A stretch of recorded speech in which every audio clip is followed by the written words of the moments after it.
ka zauna a gida, ki zauna a gida, ku zauna a gida.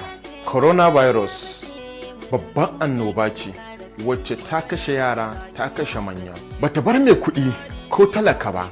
Ku killace kanku, sannan kuma ku guji cunkoso na jama'a. Ku wanke hannuwanku kafin ku ci abinci. Kada ku taɓa fuskanku da hannunku ba tare da kun wanke hannu ba. Ku wanke hannuwanku da ruwa da sabulu ko kuma sanitizer. Ku guji taɓa fuskokinku ba tare da kun wanke hannuwanku ba.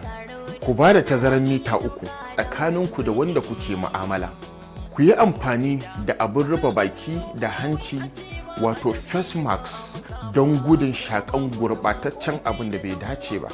Kar ka tsorata, kar ki tsorata, kar ku tsorata.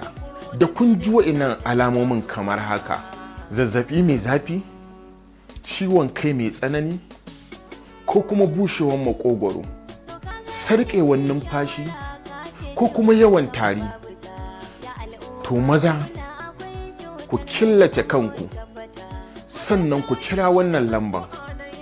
Cutar COVID-19 gaskiya ce, bata bar manyan ƙasashe ba, balantana ƙananan ƙasashe.